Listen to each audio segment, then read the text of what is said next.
Welcome to the Poultry Keepers Podcast. We're happy that you joined us. In this episode, Jeff Mattocks and Carey Blackmon finish their conversation about poultry water systems. So we'll just turn things over to them and they can get right to it.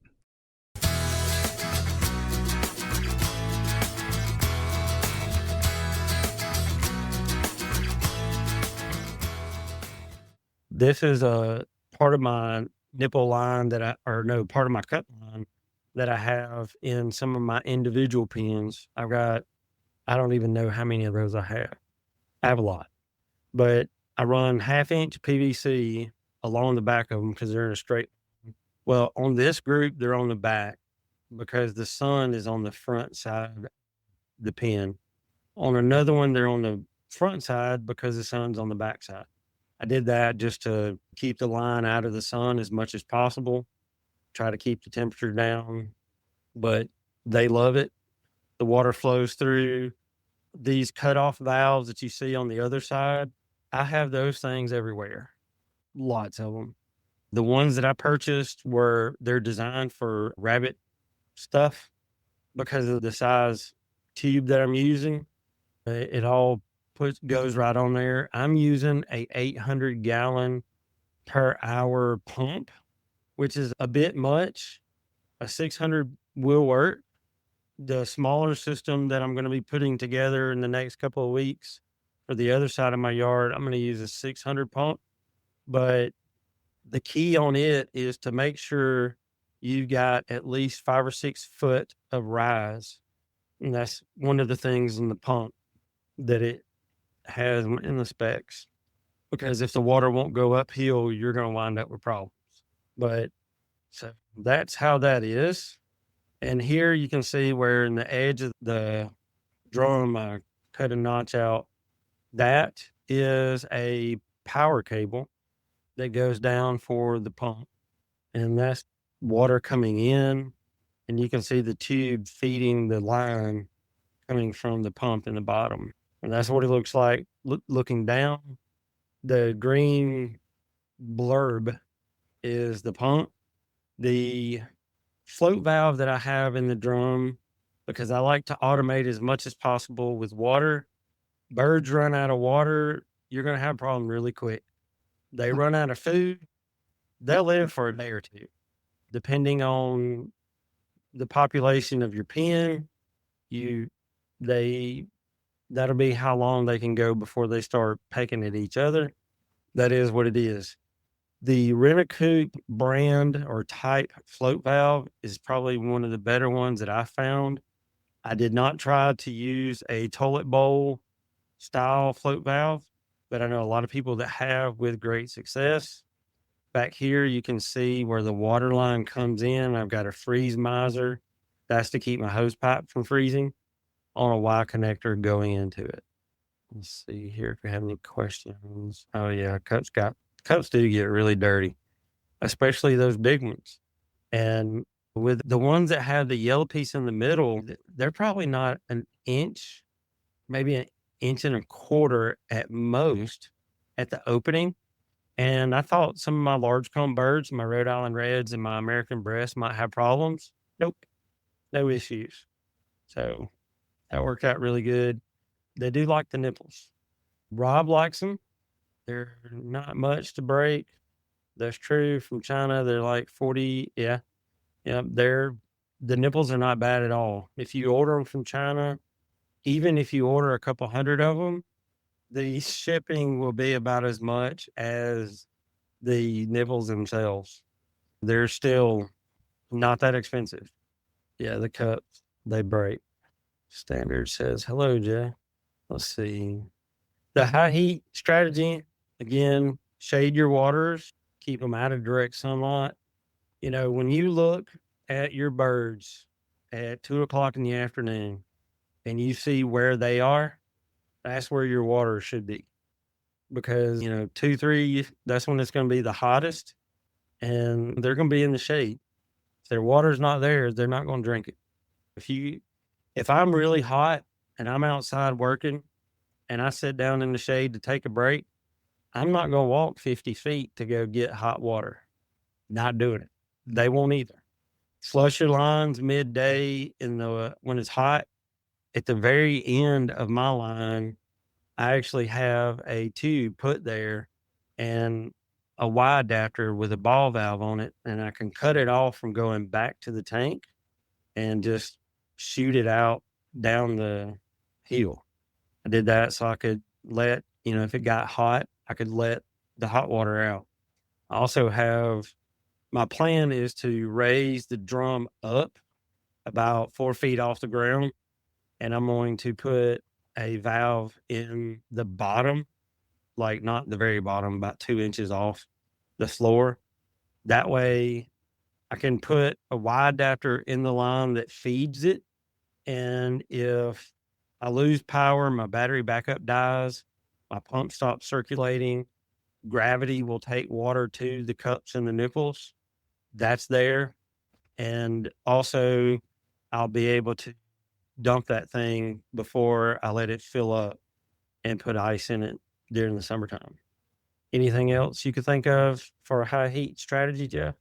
No, just try to keep it cool as best you can. Let's see. Rob says, don't make the holes too big for the nipples. He's probably talking about when you drill the holes out. That is key. You want to almost force the edge of the nipple in there and start screwing it and let the teeth bite and pull it on in. Plumber's tape works, and Gorilla Glue works too. The downside to the Gorilla Glue is you can't really it's once swap it out. Yeah. Again, I'm pretty sure he was responding to Sue's where she talked about them drip around the connection. Mm-hmm. And I was just curious what Sue's pressure is, right? Like you learned the hard way on your first run up. Okay. Yeah. Whenever you set up nipples and even cups, right? You need a pressure reducer. Oh yeah. You don't want to feed that straight from a hose pipe. Right. But well-known fact that when using a nipple, if water sprays out of it or shoots out of it with pressure, birds will not drink from it effectively, right? They're afraid of it, right? Because they're getting shot in the eye every time they reach up there for a drink. So you've got to get your pressure down. Actually, nipples work really good on a gravity flow. If you have your reservoir up high enough, there's enough pressure just from gravity flow. Yeah, I want to say the thing that I saw said 6 pounds was about the sweet spot. And depending on, now that's for a commercial house with like 100 or 200 foot line. And they're anticipating birds working the nipples on a constant basis. In a smaller setup, I would tell you that 6 PSI is your high spot. Right? Yeah. I would want to see you down closer to 4, and then maybe 5, but it's not a lot of, you do not want a lot of head pressure if you're counting on nipples. And I get why Rob and you and a lot of people use the nipples, but our friend north of you, Charlie Rich, he did the study side by side with a pen of nipples and a pen of bellwaters. And now this was Cornish cross broilers, right? Out in his field pens doing pastured poultry, but his water consumption on the nipples was less than with the bellwaters, and they were slower growing, right? So they did not consume as much water from a nipple as they do from something where there's a large volume of water where they can easily dip their beak and go. Just stay in that so people know. Hold that thought real quick. We would like to take a short break to express our appreciation to the Fortrell Company for their sponsorship of the Poultry Keepers 360 Live programming. Fortrell has been a trusted name in sustainable farming and poultry nutrition for decades, and their commitment to providing high-quality, natural product align perfectly with the values we hold dear in our poultry community. Thank you, Fortrell, for partnering with us to empower poultry keepers everywhere. We're truly grateful for your dedication and support. Yeah, I like bellwaters. I really do. And in the wintertime here, I have problems with the ring around it freezing. but I could hit that with my knife a couple times and pop it out. I'm curious though, if the bell waters, if the hose will freeze while in the wintertime on a system that's flowing. It will. It depends on how long the feed line is from your supply line, but that really thin spaghetti tubing that feeds a bell water, that 1/4 inch spaghetti tubing, it's going to freeze. It freezes easy, right? Yeah. Once you get below freezing for an hour or so, it's not going to hold. They're nice because they don't burst, right? Because they're not a rigid, but they're going to freeze. That's unfortunately, that's just the way it's going to roll. I've thought about because I built some rather large pens this summer for projects that I'm planning on coming out with. And I'm thinking about putting a bell water in there too, just for that purpose, because they'll drink more and grow better. I got like 16 of them. What's 4 more? Yeah, I like large volume water, right? Trough water. My biggest concern is that the birds without water. So I'd rather have them have access to some dirty water with maybe a little algae or biofilm or something growing in it than to not have any water at all. Yeah. Here we are. We're coming into winter season, and I guarantee by New Year's, I will have at least 2 calls, if not more. My laying hens quit laying. I'm going to say they all quit laying, right? I went from this production down to 0. And then I have to tell someone your water's froze up and they didn't have access to water. No, that ain't it. It's got to be the feed. It's got to be the feed. Oh, always the feed. It's always the feed. And I said, look, if you lost a large amount of production in a 24-hour period or even a 2-day period, I said it was restriction from water. They were unable to drink. I said, you don't have to believe me. I don't really care, but that's the truth of it. They didn't have water. Okay. Get you a bunch of 2-gallon buckets, fill them up with water, and just set them all over the place and see what happens. There's only 2 or 3 reasons that, a hen will stop laying abruptly, right? 1 is the water. 2 is dead. Predator got her, right? Or 3, a predator scared the crap out of her so bad that she's afraid to lay her egg.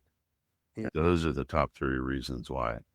For no reason at all, a hen might quit laying, right? There's a reason, but anyway. Not typically. Yeah. They're faithful. Freeze protection for the wintertime, heated bases, aquarium heaters, insulate the lines. If you're going to do something like that, vertical nipples are less freeze prone. Also, if you're using 5-gallon buckets, I have seen putting a jar of honey inside of it. Honey freezes at a lot lower temperature than water. And I don't mean dump the honey in there. I mean, put the whole jar in there right by where the water comes out. I tried that last year. It worked. Again, it's only cold here for a couple of weeks, but it worked. Another thing that I've seen is not a LED or fluorescent, but just a regular standard 25-watt light bulb or 40-watt sitting inside of a concrete block, like in one of the holes, and put your water on top of that. The low heat will keep it from freezing. With that, anytime you involve power and water, make sure you got a GFCI, something outdoor rated, because we don't want your chickens to get electrocuted. You're no fun. Come on. I made one of those. I made a wooden box, right, out of 1x8s. Yeah. And I made it. 1x8 would be the perfect height. Right. So I made a 1x8 and I made it so I had the octagon, the red base, white top, Tractor Supply, typical plastic water, and I had 3-gallon or 3.5 gallon. But I built a box, so it was built precisely so the edges of the water would sit on it. And I got some of the Celotex foam board with the shiny side. I lined the box. I put a regular old light socket in there. Now, further north than you, so I ran a 60-watt bulb winter, Yeah. your incandescent 60-watt bulb. I didn't know about GFCIs at that point, so I wasn't worried about it. Long cord, weather resistant, and I loved it because at night, right when I'm getting ready to go to bed, I could look It's that out. little glow. I could see that pink glow from my bedroom, and I knew that they would have water in the morning. It would take longer than that to freeze it. Yeah, you didn't have to get up till after the sun came out and go outside. Yeah. And that worked great for me for several years.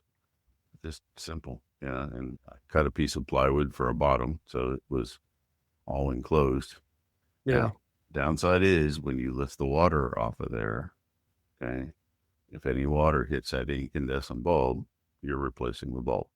Okay. Yeah. Gone. But yeah. And if you do that, you can unplug it, stick a potato in, and screw the metal piece. Again, I didn't know that hack. So, I just grabbed a pair of needle nose pliers and got it out of there. That works too. And I'd go through 4 or 5 bulbs in the winter. It was a thing. But if we hit occasionally we'll get down close to zero for a week. Yeah. A week or two. I would run a 100-watt bulb. I could go out there in the morning. I can stick my finger in that water, and it was warm to the touch. So my hens were drinking. Oh yeah, they were loving it. That was Loving it. Yeah, that was like hot chocolate. It exactly. was cold out. Right. Yeah. So I'm looking forward to that. Rob said he uses the pipe heater, the heat strips, zip tied to the PVC pipe that the nipples come off of. And that heats them up. Should work. Anything. Yeah, anything simple like that works. Just keep it where it's bearable. Here's where we talk about set the nipples height. It's chicken's beak level, where they slightly stretch up. Level surfaces for the cups and the bells to prevent tilting or overflow. I have all of my bells hung up with they're designed for greenhouses. It's got a little carabiner on the top and on the bottom, and it's a pull string where it ratchets up and down so you can adjust the height. I use those and they work out really good. Low pressure regulators is definitely going to be key. There's like what I'm doing. I've got the pump and running through the system. I got the smallest pump I could find at the time that had over 5 or 6 feet of lift. With that, I would say also, if you're going to feed it with a hose pipe, then you can look at systems for drip irrigation.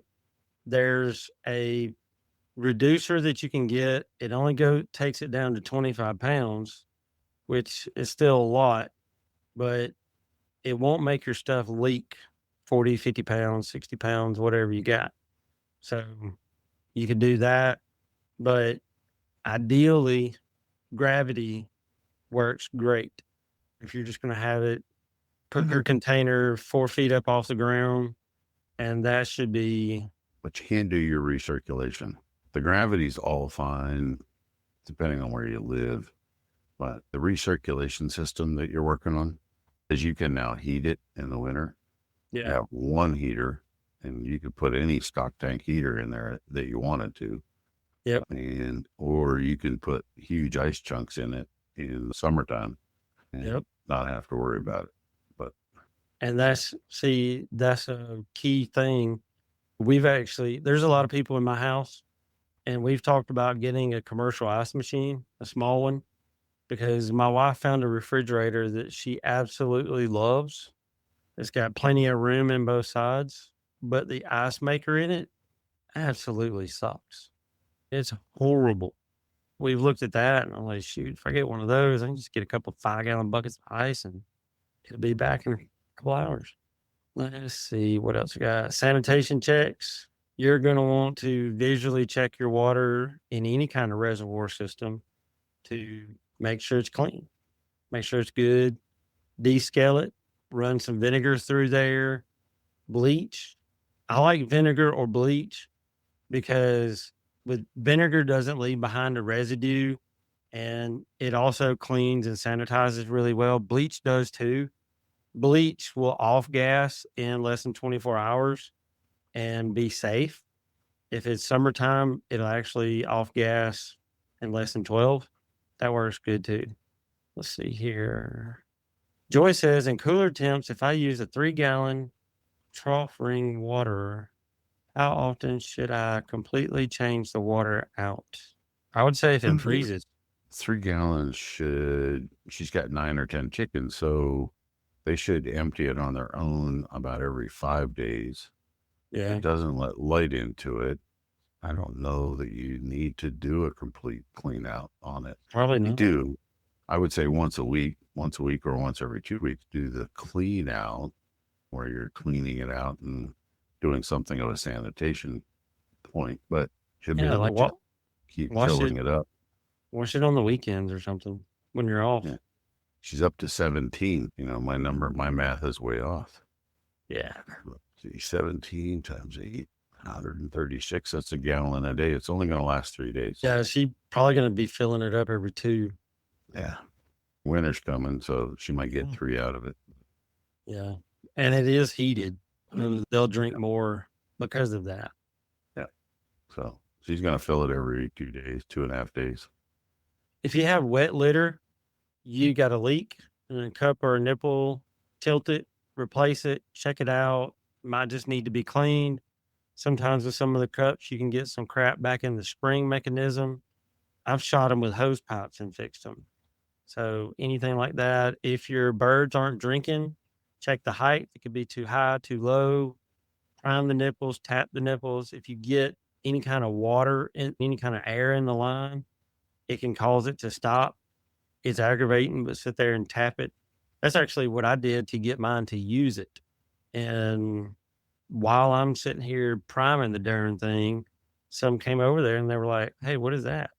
When it was a couple of my turkeys, they're like, what are you doing? Get away from me. I'm busy. And I just kept doing this and they wouldn't go away. They started pecking at it too. And my turkeys have noticeably grown in the past month because I feel like they're drinking a ridiculous amount of water because they will sit and play with the thing for minutes at a time. Turkeys love moving water. So if they can hear it moving through the pipe, it's going to draw them over. They probably can hear things we can't hear. I know turkeys' hearing for sure is way more sensitive than a human's hearing. Yeah. That's cool. I don't know, turkeys, I've had them for a couple of years now. I really like them. They're very inquisitive. They're fun to watch, fun to hang out with. If you're in a hurry, in their run, trying to fix something that's not fun, they'll get on your nerves, but it's still funny. And we've already talked about chicks using nipples. Make sure you get the right kind. Rob uses, I'm probably not the same ones for his adults as he does for the chicks. Although I will say his pan idea with the hardware cloth on top of it, so that, water can dribble down into that and it doesn't mess up the bedding. That's a great idea. Let's see. Joy says, just so I don't have to add more water every so many days. Water temps are more harder on us than chickens. Winter temps are a lot harder on us than they are on the chickens. She has 3 of the heated waters. So Rob uses the same nipples for all the birds. So he probably has the broiler nipples. The layers just work them a little bit harder. You can do that. If you get the right one, you can make it work. Right now, I think that's what those red ones are. Yeah, a lot of times the chick nipples are usually yellow. They'll back it yellow a little bit quicker, but you can use, like those red ones that you have on the screen right now are pretty much standard. They're the common that you see everywhere. People getting all excited about the horizontal nipples now. I don't know. Jury's out for me, but they're all right, I guess. I don't like them because they make more of a mess. If you have this and the bird reaches up for it, water falls right down their throat, less than on the ground. Often, though, when I'm visiting poultry farms of all sizes and scale, one of the common flaws that I see is the nipple lines are not up high enough. Because you literally, I hate to see a bird turn its head sideways to drink, to hit the nipple. Yeah. So you really want it to just rock forward on its toes and have to stretch to hit the nipple. But if you have mixed flocks with different sized birds, it's really hard to get the nipple setting. That's why, like, Rob uses the ones like the red one here for all of his. And the thing that I like about those that I don't like about the turkey ones is with those, they're molded together. So the piece that goes inside the water can't pop out and go flying down your water line. I have in the run that does not have turkeys that I have one of these in, I actually have it at an angle. So the smaller birds can get on one end and the taller birds will get on the other. Now, so far, the taller ones have not got on the lower end and caused any problems. But they don't really want to turn their head sideways to drink. But I've visited too many poultry farms where it happens. One of the suggestions is you got to get your water lines up, and that's a common thing. Or whether it's bells, nipples, whatever. Proper height is key. Proper height is huge.